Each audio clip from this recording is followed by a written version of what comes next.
तो बच्चों कल मैंने ये जेईई और नीट के क्वेश्चन दिया था, तो चलो आज देखते हैं इसका करेक्ट प्रोडक्ट क्या आएंगे, मेजर प्रोडक्ट क्या आएगा। सबसे पहले इस कंपाउंड का जो अल्कोहल दिख रहा है इनका कर दो डिहाइड्रेशन प्लस और हीट के साथ, सल्फ्यूरिक एसिड H+ ले लो, तो इनका लोन पेयर H+ को इलेक्ट्रॉन दे देगा और यहाँ पे बन जाएगा OH2, O पे प्लस आएगा पॉजिटिव। हीट करने के बाद ये वाटर निकल जाएगा, यहाँ से कार्बोकेटाइन बन गया। अब इस कार्बोकेटाइन को रीअरेंजमेंट करें प्यारे बच्चों, तो ये रीअरेंजमेंट कहलाएगा रिंग एक्सपेंशन। तो कार्बोकेटाइन के बगल वाला कार्बन के बॉन्ड को ब्रेक करना होता है, यहाँ पे कैटाइन और उसके अपोजिट अनाइन कैटाइन को मिला दो।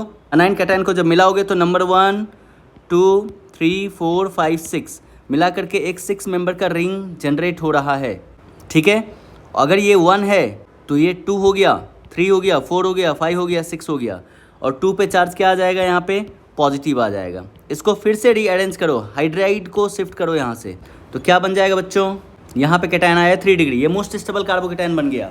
सल्फ्यूरिक एसिड का HSO4- डाल के अल्फा कार्बन से H को रिमूव करो तो क्या बन जाएगा, अल्कीन बन जाएगा। तो ये डिहाइड्रेशन ऑफ अल्कोहल से प्रोडक्ट आ गया अल्कीन।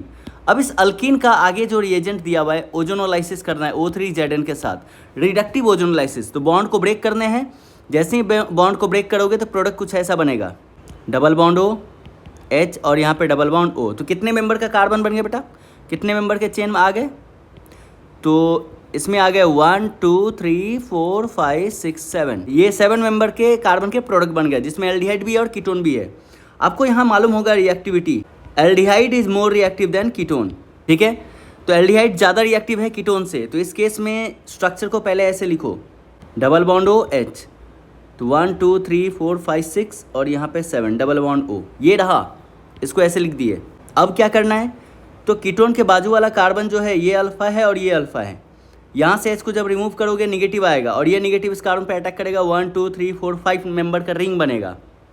ठीक है, और यहाँ से जब अटैक करोगे तो 7 मेंबर का रिंग बनेगा, तो ये निगेटिव आ जाएगा H के निकलने के बाद।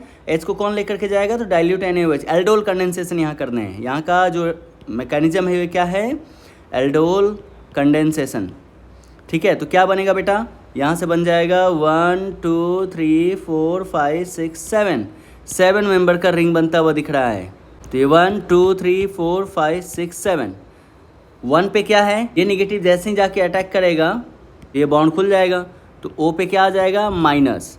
ठीक है, उसके बाद 6 नंबर पे क्या है बेटा, डबल बॉन्ड O है ना। अब इसका जब पानी डालोगे तो क्या बन जाएगा, H+ डालने के बाद बन जाएगा ये OH, यहाँ पे डबल बॉन्ड O।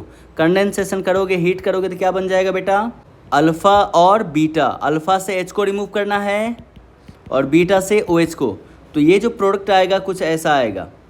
ठीक है, तो ये एक्चुअली में अगर देखा जाए रिंग स्टेबिलिटी में सबसे ज़्यादा स्टेबल होना चाहिए 6 मेंबर का, उससे कम 5 मेंबर का, उससे कम 7 मेंबर का। तो आप अगर आंसर चेक करोगे तो आपको इसमें जो है, इस वाले क्वेश्चन में 7 मेंबर का रिंग ये मेजर अभी इसलिए दिख रहा है क्योंकि बाकी प्रोडक्ट एग्जिस्ट ही नहीं कर रहा, बाकी प्रोडक्ट बन ही नहीं रहा इस रिएक्शन से। ठीक है, इसलिए ये 3 ऑप्शन जो है इनकरेक्ट है। ये एक बार फिर से देख लीजिए, अगर ये कंसेप्ट आपको समझ में आया, पहला डिहाइड्रेशन ऑफ अल्कोहल हुआ है, दूसरा रिडक्टिव ओजोनोलाइसिस हुआ है, तीसरा डाइल्यूट NaOH के साथ हीट करके हम लोगों ने क्या बनाया, एल्डोल कंडेंसेशन वाला प्रोडक्ट बनाया।